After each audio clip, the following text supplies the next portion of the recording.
nyo mga kapatid, huwag na huwag nyong iisipin na ang itinutulong ni Bongo sa inyo ay galing sa kanyang bulsa.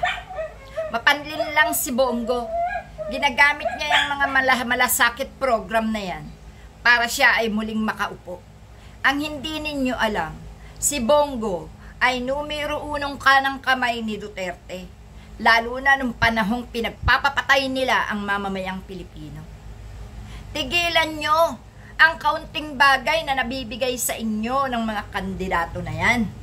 Tigilan nyo yung sinasabi niya mga malasakit program ni Bongo. Alam nyo ba, yan ang puhunan nila para sila'y makaupo. At pag sila'y nakaupo na, lahat ng kanilang gusto ay magagawa na nila. At wala kayong magagawa para pigilan yan. No? Tingnan nyo nangyari. Naloko na kayo noon nila Bongo, nila Duterte, nila Bato. Paloloko na naman kayo ngayon. Hindi ba kayo nakukonsensya at naawa sa inyong mga kababayan na pinapatay ng walang kalaban-laban? Hindi ba kayo nakukonsensya o nababagabag man lang damahin nyo ang pagiging Pilipino? Damahin nyo ang kapwa nyo? Dahil kapag kayo ang namamatayan ng mga DDS at kayo'y mga kakilala namin, nasasaktan din kami. Kaya pwede ba? Tigilan nyo ang pagsamba sa mga katulad nila Bongo, nila Bato, at nila Duterte. No? Kung kayo man ay nangaasar lang, ayos lang.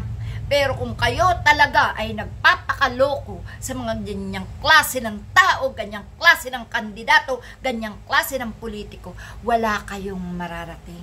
Wala kayong mapapala sa bandang huli. Kawawa kayo. Alam nyo ba na dahil sa kanila, nakapasok ang mga sindikato sa bansa natin? Hindi nyo ba naisip na si Bongo ay nataguri ang bagman? Alam nyo ba ibig sabihin ng bagman? Si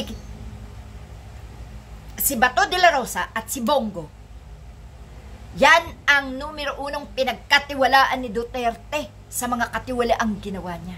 Si Bongo ay natawag na bagman dahil siya ang tagadala ng perang pambayad sa mga kasabwat ni Duterte. No? Eh, pwede ba? Kung mahal nyo ang Pilipinas, kung meron kayong takot sa Diyos, kung may pagmamahal kayo sa kapwa, ayusin nyo ang inyong pagboto. Hindi na natin dapat pagkatiwalaan ang mga tao na nagpapanggap na mabait, mga tao na nagpapanggap na matulungin. No?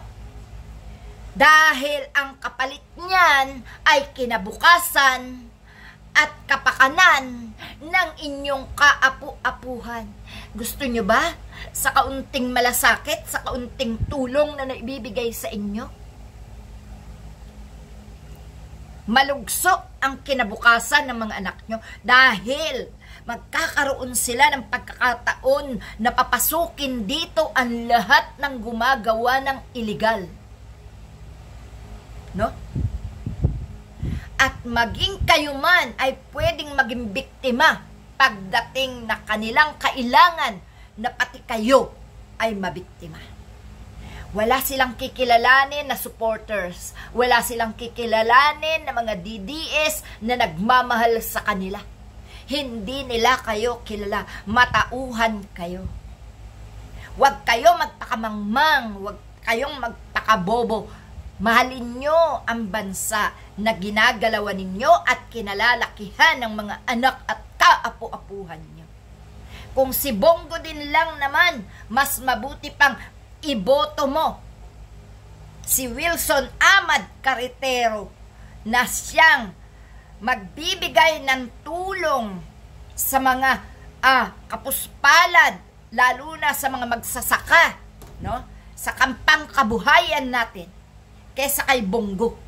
Mabuti pa, pagkatiwalaan nyo ang mga hindi nasasabi na sila ay gumagamit ng mga kung ano-anong ahensya o propaganda para kayo'y bigyan. Huwag nyo tingnan ang ngayon lang kayo binibigyan. Ang isipin nyo, mapaunlad ang bayan para inyong pakinabangan.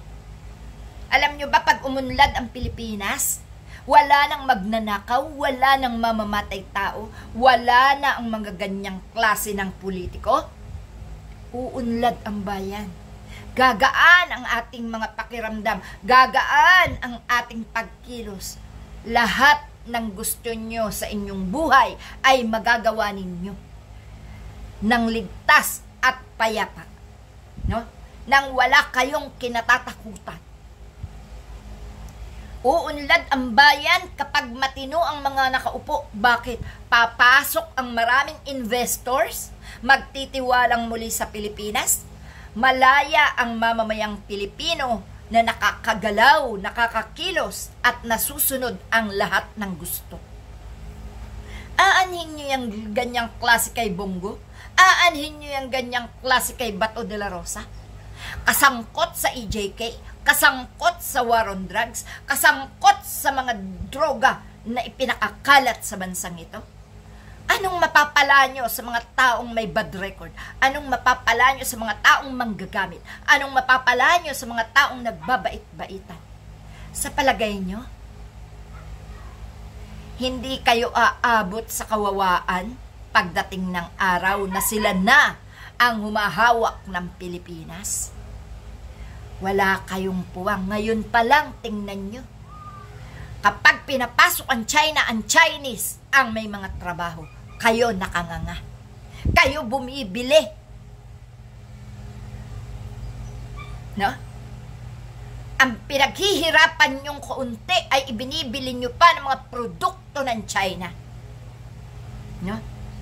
At pagpasok ng pera nyo sa gobyerno, ninanakaw pa nila. At pag ninakaw na nila yan, may magagamit na naman silang pambola sa inyo, pansuhol sa boto nyo. Tama na po. Ang isa pong kandidato at ang isang botante na naghahanap ng ayuda, hindi po matino ang hinahanap ninyo na kandidato. Ang hinahanap nyo ay magnanakaw. No?